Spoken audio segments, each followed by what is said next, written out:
We're picking up in the middle of page 35. You ought to know it. It's time for you to know. Well, I don't want to know, God damn it. I can't just make it go away. It's done now. I can't wish the circumstance of one of the thing away. And you don't want to either. Maybe you want to wish me and my boy away. Maybe that's what you want. Well, you can't wish us away. I've got 18 years of my life invested in you. You ought to have stayed upstairs in my bed where you belong. Rose, now listen to me. We can get a handle on this thing.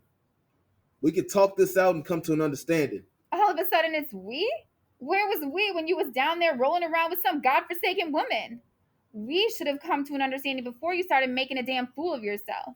You're a day late and a dollar short when it comes to an understanding with me.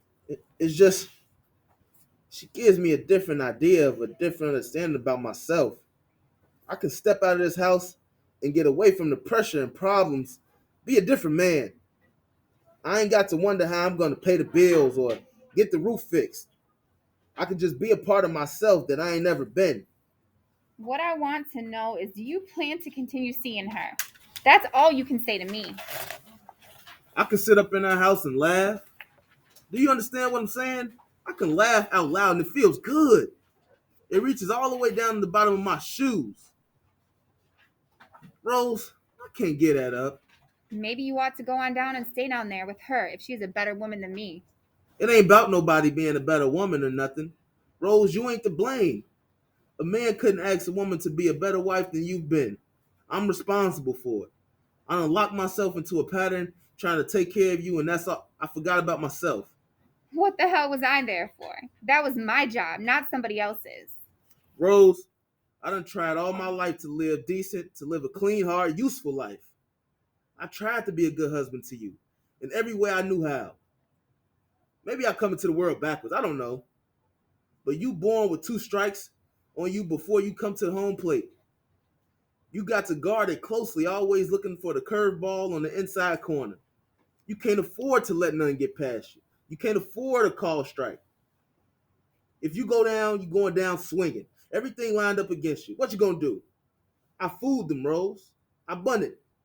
When I found out you and Corey had in a halfway decent job, I was safe. Could nothing touch me. I was gonna strike out. I wasn't gonna strike out no more. I wasn't going back to the penitentiary. I wasn't gonna lay in the street with a bottle of wine. I was safe. I had me a family, a job. I wasn't gonna get that last strike.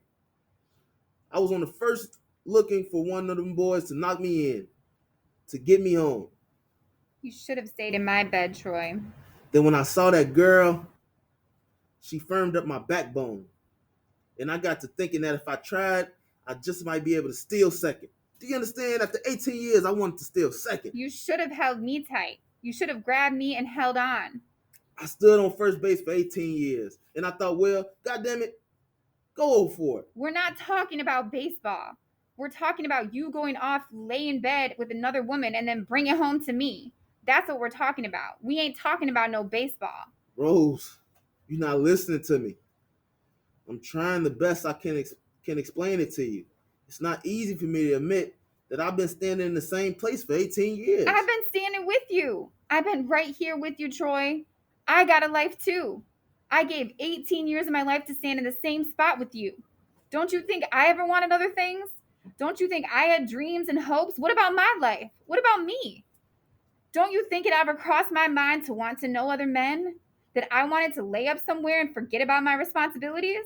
That I wanted someone to make me laugh so I could feel good? You're not the only one who's got wants and needs. But I held on to you, Troy. I took all my feelings, my wants and needs, my dreams, and I buried them inside you. I planted a seed and watched and prayed over it.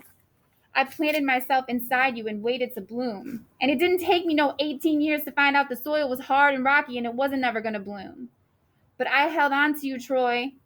I held you tighter. You was my husband. I owed you everything I had, every part of me I could find to give you. And upstairs in that room with the darkness falling in on me, I gave everything I had to try and erase that doubt that you wasn't the finest man in the world. And wherever you was going, I wanted to be there with you. Because you was my husband. Because that's the only way I was going to survive as your wife. You always talking about what you give and what you don't have to give. But you take too.